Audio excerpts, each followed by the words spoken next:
Hi everyone, Tristan here with SUV RVing. I'm here with my new friend Isaac. We're out here in the desert of southern Idaho. We're going to go through a tour of his 2013 Subaru Outback. Great build here. I think it's something that a lot of us can learn from, and he's got some great ideas, so let's turn it over to Isaac. So yeah, this is what I call my weekend warrior 2013 Subaru Outback. It's great for those of you like me. You can only get out for 3-day or 4-day weekend every once in a while.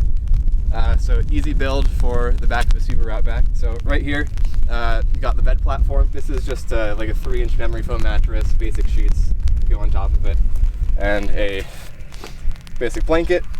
Underneath that, what the mattress is on is 1/4-inch ply. I would probably upgrade to 1/2-inch ply if I had to redo this build, and that is being held up by 1x8s underneath as supports, which gives you some nice channels for easy access for storage bins like this. So usually I'll keep my cleaning supplies on the right side and the cooking supplies on the left side, and then it also gives you easy access for things like shovels or whatever other equipment you want to put in here. And there's a lot of extra room in this area because it goes all the way back to where the back seats would fold up.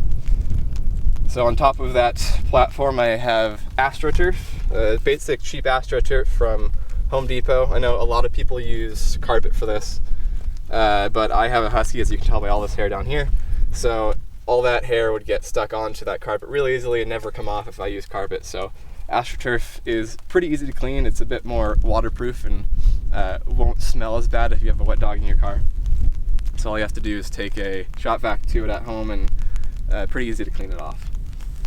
So on top of that, we have, depending on where I'm camping, I'll either use just a basic comforter like this. Like if I'm in California, the nights might only get down to 55 or 60 degrees, easy enough just to use this. Or else around Idaho, or if I'm in Stanley, you might get down to 35 degrees in the middle of summer. So I'll use my 0-degree sleeping bag. Up above the bed I have more storage area. You've got a cargo net up here that's held on with, tightened with bungee cords, as well as these adjustable buckle straps that attach to some brackets up here. I believe those are for like child safety equipment, as well as up top or front I have them attached to the handles above the doors. And this gives you a lot of storage for light gear that won't droop down too much. So for example, a fishing rod, hats, actually all the reflectix for the windows, and this net is easy to attach lights to, so right now I just have my headlamp hanging from that right there. So around the left side here in the driver's side passenger door, you can see some storage over here. So I have my water down in the footwell. It's easy to tip out. You can also store, like I have towels here, and then underneath the bed platform you have some nice area for some extra storage. And then above that you can see how this is a nice 2-piece design for the bed platform. So you can lift this front part off. Here's the seam right here. It's held on just with carriage bolts. You punch a hole or drill a hole through the top of the plywood down into the 2x4 support underneath, drop some carriage bolts in, and it makes it a nice stable mounting platform to make sure that these two parts don't come apart.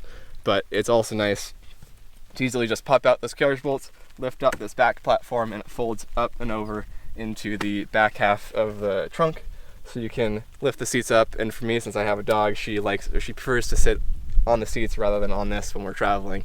So it's easy enough to flip that over, flip the seats up, and get going in about 10 to 15 minutes overall. Above here I do have my reading light for everything I need, carabiners for holding whatever else I need that might be hanging, and then you can see how the straps up here hold on to the edge of the cargo net up to the handle above the door.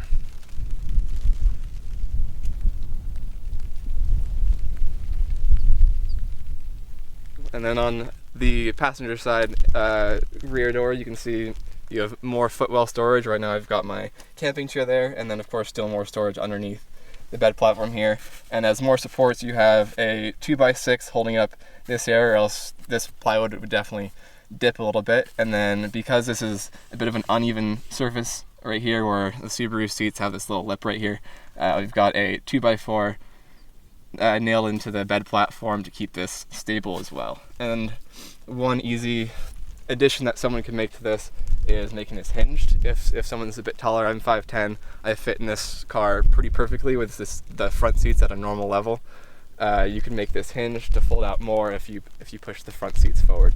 But for me, 5'10", this way works pretty perfectly. And then of course, since you already have your full-sized twin mattress topper, you gotta have your full-size pillow, which makes it much more comfortable to sleep in this car than it would be otherwise. So up here on the passenger seat, I have my gadget chair, my gadget area. I've got essentially what is the Alpacool 21-quart fridge, which is paired with a Jackery 500 down there. This is perfect for, like I said, the weekend warrior who just needs to be out for 3 or 4 days. That Jackery 500 will power this fridge for about 4 days when you keep it at 41 degrees, which is all I really need it for. And for 3 days, it'll be great for keeping your food cold, as well as powering any phones or laptops that you might have with you. For getting rid of light pollution and helping adding a little bit more privacy to the inside of the car, I have this Reflectix panel. Obviously it's not a perfect fit, a bit lazy on that front, but it gets the job done and a little bit of light isn't much of a problem. And this is just a basic friction fit, so you can get a whole piece of Reflectix, kind of outline it and cut it out how you want it, and just easily pops out and pops back in with a little bit of pushing, and as long as it stays, you're good to go. And that definitely helps with getting that extra privacy you need inside your car if you're at a more crowded campsite, and then keeping out the light pollution at night if you're trying to get a good sleep. I have these Reflectix panels for all the windows, including the quarter panels, except for the trunk, because I do like looking out the trunk to get a bit of a view. And then I don't have one for the front windshield. Instead, I just have a basic windshield cover that I put on there. For that extra bit of privacy that you really need, just like these windows, I do have a tent room that attaches to this awning here. So that this is a 55-inch awning, so that will extend out a few feet, and the walls are pretty sturdy on that. So it's a good place to go to the bathroom if you're in a more crowded campsite and there aren't any vault toilets in the area. So you can use that, and then it's also a good place to cook if you just need if it's raining like it is right now.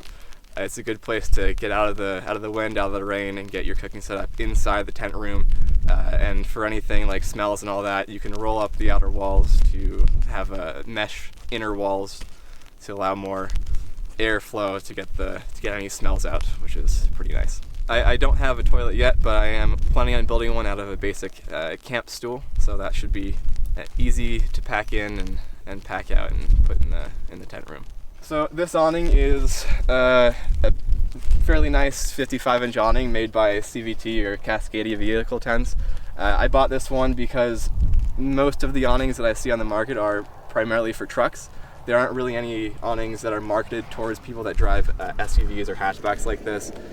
So this company's out of Bend, Oregon, so the other reason I went for them is because they're somewhat local to me here in Boise. It's only a few hour drive there, so if I ever need any help or parts, like, it's really a 5-hour drive down there. Can camp out while I'm there, and they'll help me out and get this thing back to where it needs to be. So this awning only takes a few minutes to set up, and it gives you nice shade or protection, like in this rain, when you're out camping. And that tent room that I have attaches directly to it and extends out a few feet to give you that extra privacy or protection from the elements that you need. Mounting this awning isn't the easiest thing to mount it directly to your crossbars at first, unless you have aftermarket crossbars that have gutters in them.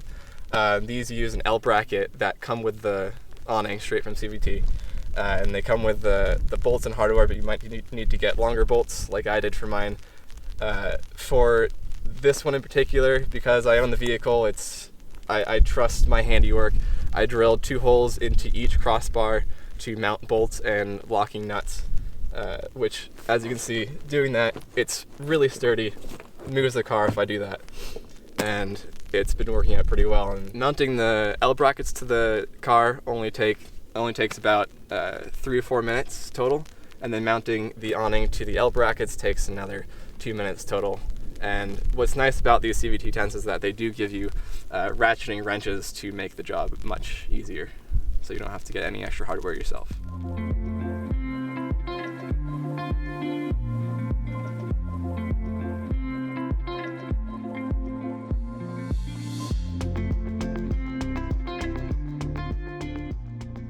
One thing I really like about this awning, I mean, you can see, like I said, I'm 5'10".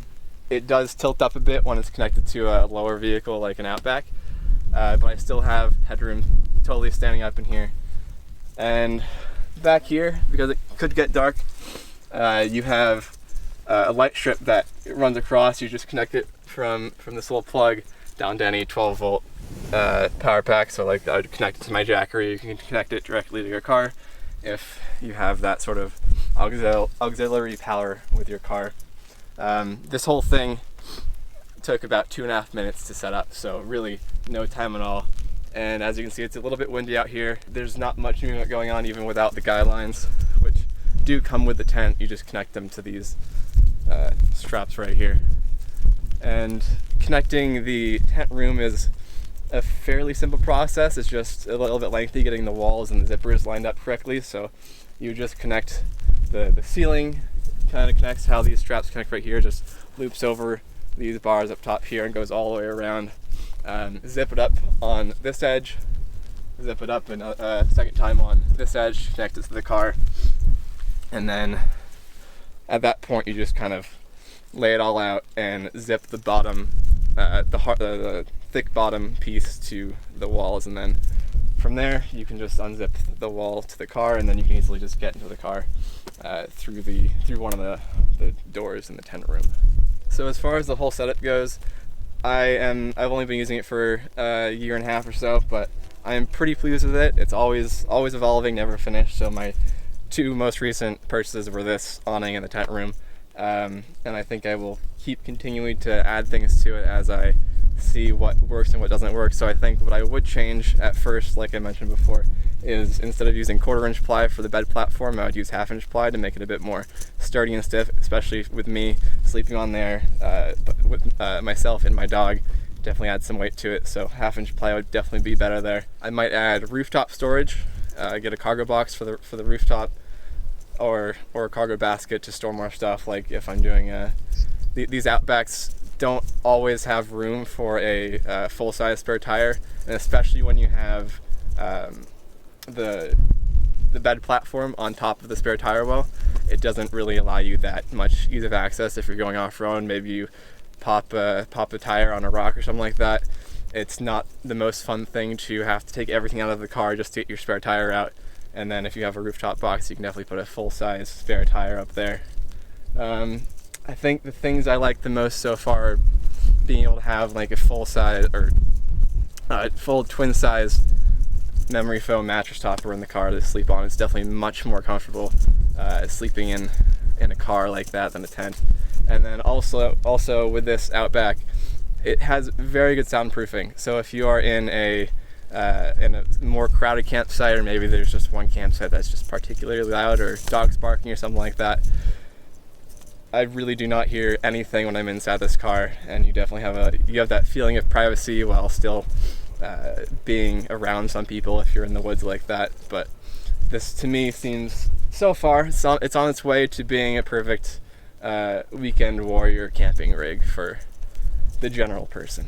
So one last thing about this sleeping area is because this whole platform is a square rectangle, it does leave you extra storage space right next to the wheel wells right here. So you have this whole area right here, and then on this side of a Subaru Outback, and you have a 12-volt outlet. So if you ever want to plug in your jacker or any other power supply there, you can plug that in right there and still have access to the rest of your bedding area without compromising any of that.